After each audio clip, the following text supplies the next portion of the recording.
إن الحمد لله نحمده ونستعينه ونستغفره ونستهديه ونعوذ به من شرور أنفسنا ومن سيئات أعمالنا. من يهده الله فلا مضل له ومن يضلله فلا هادي له. وأشهد أن لا إله إلا الله وحده لا شريك له، وأشهد أن محمدا عبده ورسوله صلى الله عليه وسلم. اللهم صل على محمد وعلى آل محمد كما صليت على إبراهيم وعلى آل إبراهيم إنك حميد مجيد.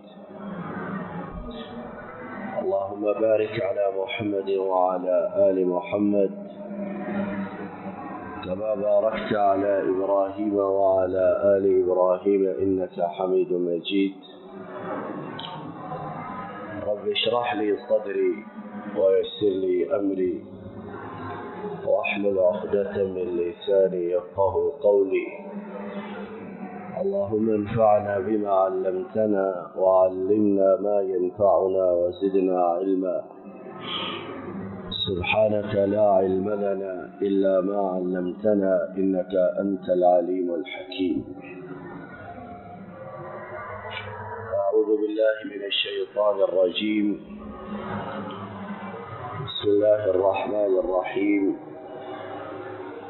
ولئن اتبعت أهواءهم بعد الذي جاءك من العلم ما لك من الله من ولي ولا نصير.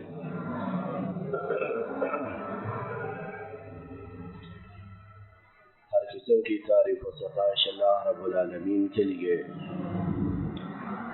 اور ارب ہار درود و سلام امام الانبیاء قائد المرسلین رحمت دو عالم حضرت محمد رسول اللہ صلی اللہ علیہ وسلم پر، اور آپ کے ان صحابہ کرام پر جنہوں نے آپ کی اتباع اور فرما برداری کی.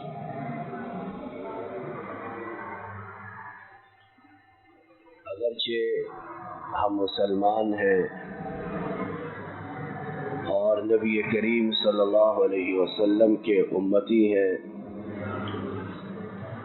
اور اللہ تعالیٰ نے کچھ شرائط اور وجوہات کی بنیاد پر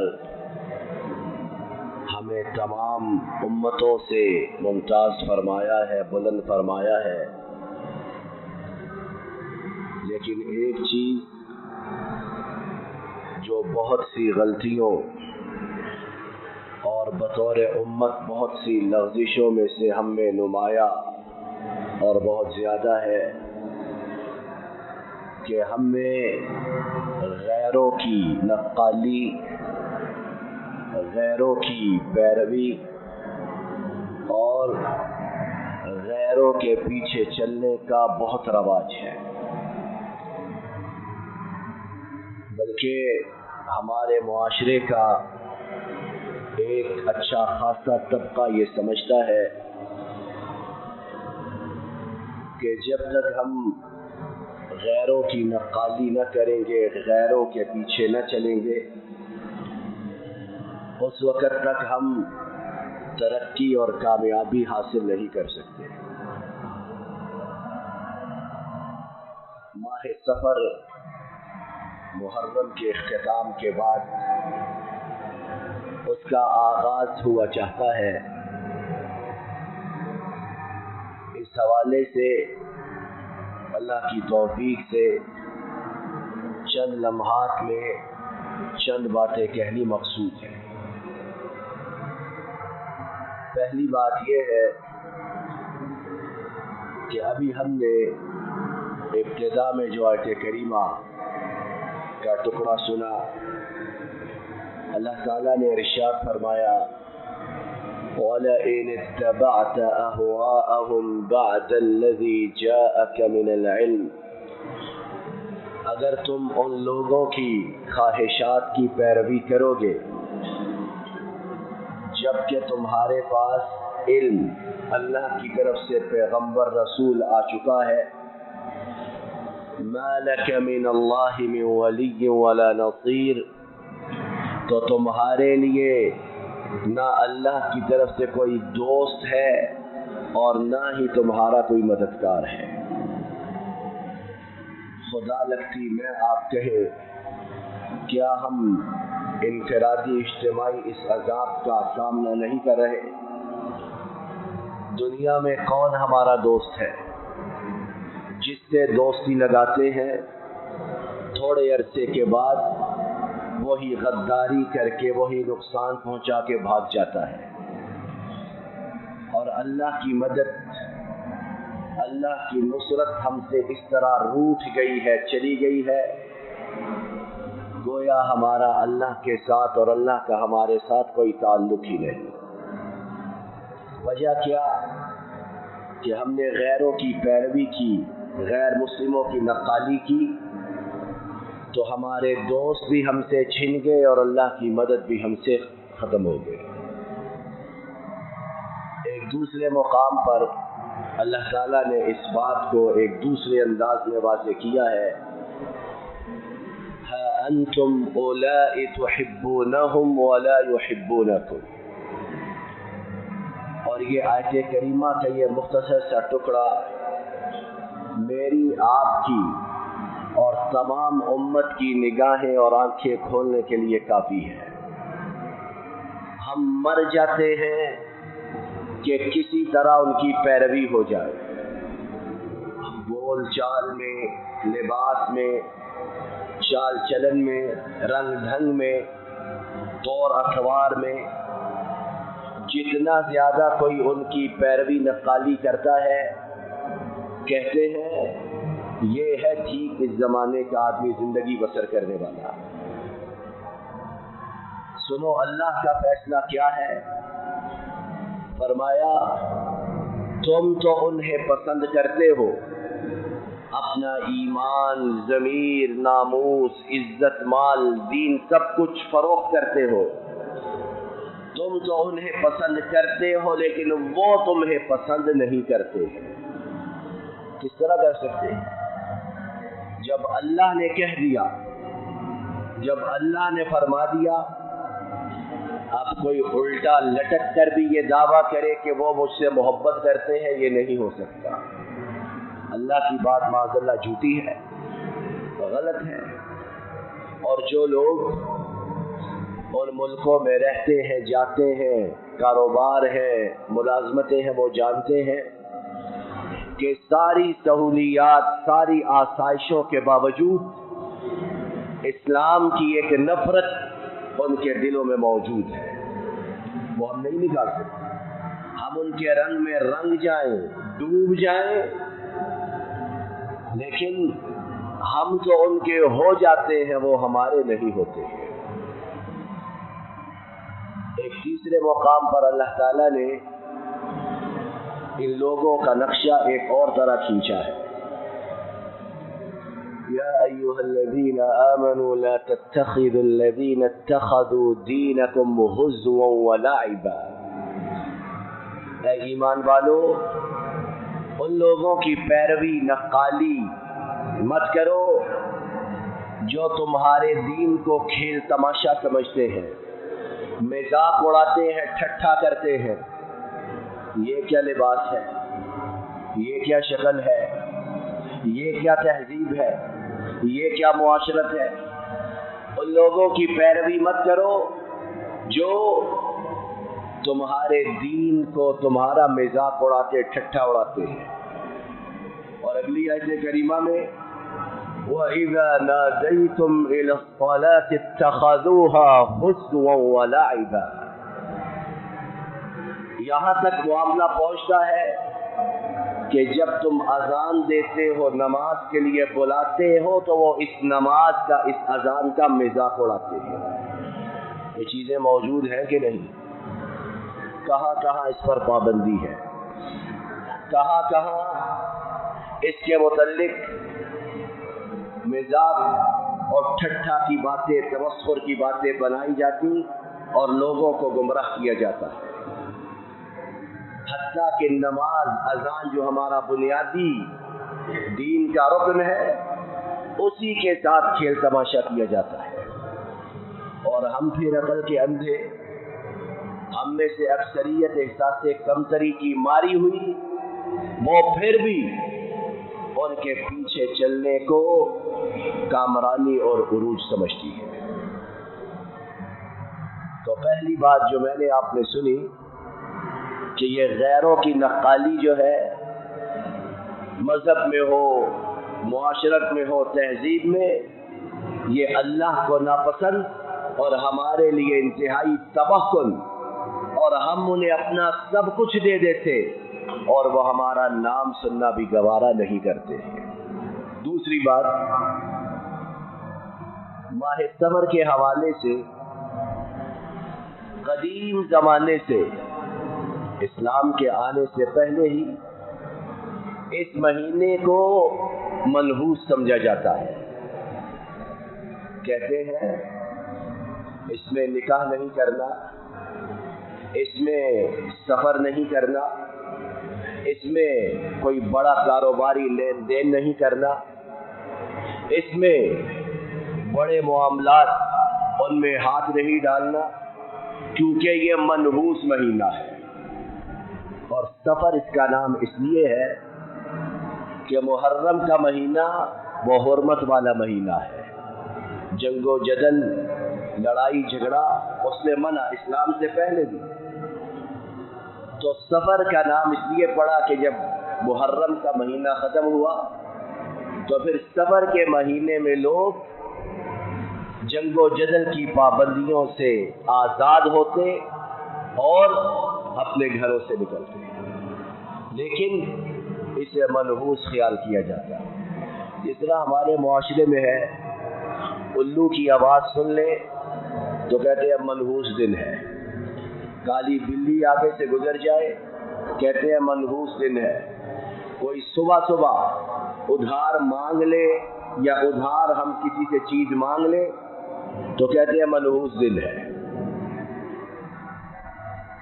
سب یہ باتیں غیروں کی طرف سے ہم میں آئی ہیں، اور پھر اس طرح آ گئی ہے کہ گویا معاذ اللہ ہمارے دین کا حصہ بن کے رہ گئی ہے۔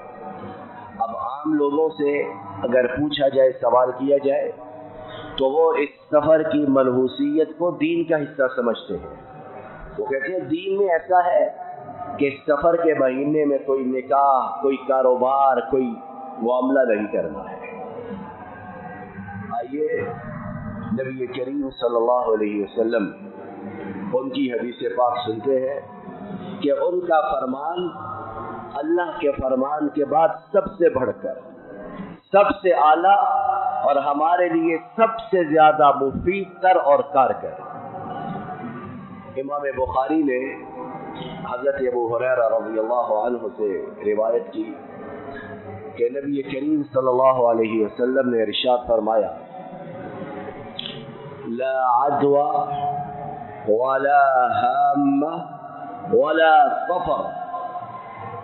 تین باتوں کی آپ صلی اللہ علیہ وسلم نے نفی فرمائی، اور صحیح بخاری کی حدیث ہے۔ کہا کوئی بیماری متعدی نہیں، کسی کے لگنے سے دوسرے کو وہ بیماری نہیں لگتی ہے۔ ایک بدو تھا، اس نے سوال کیا کہ باڑے میں سارے اونٹ ہرنوں کی طرح، ہرن کی طرح چمکدار تھے، کسی کو کوئی بیماری نہیں تھی، ایک اونٹ کو خارش لگی تو سارے اونٹوں کو خارش لگ گئی۔ تو آپ صلی اللہ علیہ وسلم نے فرمایا، مجھے یہ بتاؤ کہ سب سے پہلے اونٹ کو خارش کہاں سے لگی تھی؟ وہ کہاں سے آئی تھی؟ اللہ کی طرف سے۔ لہذا متعدی بیماری میں اپنی کوئی طاقت نہیں کہ وہ لگے، اللہ کا حکم ہوتا ہے، اللہ کا حکم ہوتا ہے تو بیماری آگے دوسروں میں پھیلتی لگتی ہے، لیکن بیماری میں اپنے اندر کوئی طاقت قوت نہیں ہوتی۔ ولا ہامہ، دوسری چیز جس کی آپ صلی اللہ علیہ وسلم نے نفی فرمائی کہ الو جانور کو بھی، اس کی آواز کو بھی، اس کے وجود کو بھی منحوس سمجھا جاتا ہے۔ آپ صلی اللہ علیہ وسلم نے اس کی بھی نفی فرمائی. اور تیسری بات آپ صلی اللہ علیہ وسلم نے فرمایا والا سفر، کہ سفر کا جو مہینہ ہے اس میں کوئی نحوست نہیں. اللہ کا بنایا ہوا، اللہ کا مقرر کردہ مہینہ ہے. جس طرح باقی دن ہے اسی طرح یہ مہینہ بھی ہے. اور صحیح بخاری کی ایک دوسری روایت میں آپ صلی اللہ علیہ وسلم نے ایک چوتھی چیز بھی ارشاد فرمائی، ولا طیارہ. فرمایا کہ کسی قسم کی کوئی چیز منحوس، کوئی دن، کوئی مہینہ، کوئی جگہ، وہ بذات خود منحوس نہیں ہوتی، بذات خود منحوس نہیں ہوتی. تو دوسری بات جو میرے آپ کے سمجھنے کی وہ یہ ہے کہ آپ صلی اللہ علیہ وسلم نے اپنی ان دونوں احادیث میں، جسے ابھی ہم نے سنا، اس نحوست کی مکمل طور پر نفی فرمائی ہے. اور جب ہمارا دین ہمیں اس چیز کی طرف بلاتا ہے کہ ان چیزوں میں کوئی نحوست نہیں، تو فلاں کہے یا فلاں کہے یا باہر سے یہ بات آئے تو وہ بات انہی لوگوں کے لیے، ہمارا اس سے کوئی تعلق نہیں ہے. تیسری بات میرے آپ کے سمجھنے کی کہ قرآن پاک میں اللہ نے متعدد پہلی قوموں کا ذکر فرمایا اور ان کی بات کو نقل فرماتے ہوئے ان کی بعض بدشگونیوں کا ذکر فرمایا. حضرت موسیٰ علیہ السلام، ان کی قوم اور فرعون اور اس کی قوم کا جب ذکر فرمایا، وَإِن تُصِبْهُمْ سَيِّئَةٌ يَطَّيَّرُوا بِمُوسَىٰ وَمَن مَّعَهُ. فرعونی جو تھے، فرعون اور اس کی قوم، ان کا یہ شیوا تھا کہ جب بھی انہیں کوئی مصیبت پہنچتی، کوئی عذاب آتا، کوئی آفت آتی، تو حضرت موسیٰ اور ان کی قوم سے کہتے، تم ہو منحوس لوگ، تمہاری وجہ سے ہم پر یہ عذاب آیا ہے. معاذ اللہ اللہ کے پیغمبر کو کہہ رہے ہیں، خود بدبخت، خود الہ ہونے کے دعوے دار، خود خدا ہونے کے دعوے دار، اور حضرت موسیٰ اور ان کی قوم کو نحوست زدہ قرار دے رہے ہیں، معاذ اللہ. اور سورہ یاسین میں اللہ تعالیٰ نے جس بستی کا ذکر فرمایا، جس کی طرف 3 پیغمبروں کو ارسال کیا گیا، اس میں اس بستی والوں نے پیغمبروں کو مخاطب کر کے کہا، اِنَّا طَيَّرْنَا بِكُمْ، کہ ہم تمہیں منحوس جانتے ہیں، تم کہاں سے آگے ہو، تم کہاں سے ہم میں آگے ہو، تمہارے آنے کی وجہ سے ہم پر یہ آفتیں، یہ مصیبتیں آئی. تو تیسری بات مجھے جو آپ کو معلوم ہوئی کہ ماہ سفر کا مہینہ ہو یا اور کسی چیز میں نحوست کا ذکر ہو، تو قرآن کریم کی روح سے یہ ان قوموں کا شیوا ہے جن پر اللہ کا عذاب آیا، جو تباہ ہوئی، جو برباد ہوئی، جو صفحہ ہستی سے مٹ گئے. اور بہت سے لوگ کہتے ہیں کہ معمولی باتیں ہیں، معمولی چیزیں، ان کا کیا ہے؟ یاد رکھنا، یہ معمولی چیزیں جنہیں ہم معمولی سمجھتے ہیں، اللہ کے نزدیک یہ معمولی نہیں ہے. یہ بہت بڑی چیزیں، بہت سنگین چیزیں، اور نہ جانے کون سی چیز اللہ کے غضب کو دعوت دے اور ہم پر اللہ کا عذاب آ جائے. اور پہلے تھوڑے عذاب ہیں ہم پر، کہیں وبائیں ہیں، کہیں آفتیں ہیں، کہیں سیلاب ہیں، کہیں بیماریاں ہیں، کہیں بھوک ہے، کہیں قحط ہے، آگے تھوڑے عذاب ہیں. لیکن اس کے باوجود لوگ بات سنتے ہیں، لیکن اکثریت ایسی ہے جو سمجھنے کے لیے تیار نہیں ہوتی. چوتھی اور آخری بات، نبی کریم صلی اللہ علیہ وسلم نے ہمیں ایک ایسی بات سے خبردار کیا ہے جو ہم میں سے بہت سے دن رات عام کرتے ہیں اور انہیں اس معاملے کی سنگینی کا اندازہ نہیں ہے، چاہے نحوست ماہ سفر کے حوالے سے ہو یا غیروں کی عام تقلید پیروی نقالی کے حوالے سے یا ان کے ساتھ محبت کے حوالے سے۔ ہمارا دن رات یہ دعویٰ ہے کہ ہم آپ صلی اللہ علیہ وسلم کے امتی اور آپ سے محبت کرنے والے، اور بہت سے دن رات یہ دعا بھی کرتے ہیں کہ اللہ ہمارا حشر ان کے ساتھ کرنا، ان کے حوض کوثر سے ہمیں پانی پلانا، ان کی شفاعت نصیب کرنا۔ لیکن ہمارے اعمال، ہمارے کرتوت کہ ہمارے دلوں میں غیروں کی محبت گھسی ہوئی ہے، چاہے ہم اس کا اظہار کریں چاہے اظہار نہ کریں۔ تعلق، لین دین، معاملات یہ اور بات ہے۔ نبی کریم صلی اللہ علیہ وسلم انہوں نے بھی یہودیوں سے معاملہ کیا، عیسائیوں سے معاملہ کیا، مشرکوں سے معاملہ کیا۔ معاملہ کرنا اور بات ہے، لیکن ان کی نقالی کرنا، ان کے پیچھے چلنا، ان کی محبت کو دل میں جگہ دینا، سنو یہ کس سنگین نتیجے کی حامل بات ہے۔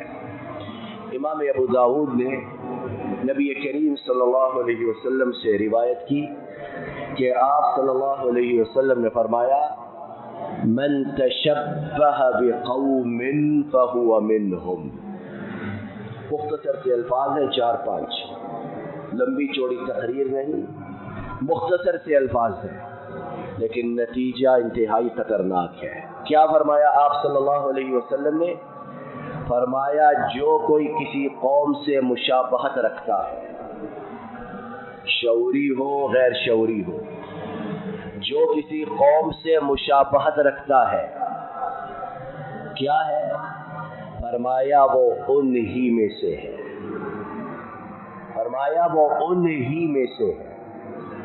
اب ہم دن رات میں لاکھ یہ دعویٰ کریں کہ ہمیں ان سے محبت، ہم یہ ہم وہ، لیکن جب ہماری مشابہت، ہماری ریزمبلنس دوسرے لوگوں کے ساتھ ہے تو فرمان نبوی صلی اللہ علیہ وسلم کے مطابق ہم ان ہی میں سے ہیں۔ تو کوئی ہم میں یہ پسند کرتا ہے کہ یہودیوں کے ساتھ اس کا حشر نشر ہو، عیسائیوں کے ساتھ اس کا حشر نشر ہو، کفار مشرکین کے زمرے میں جماعت میں وہ قیامت کے دن اٹھایا جائے، وہ اس بات کو پسند کرتا ہے؟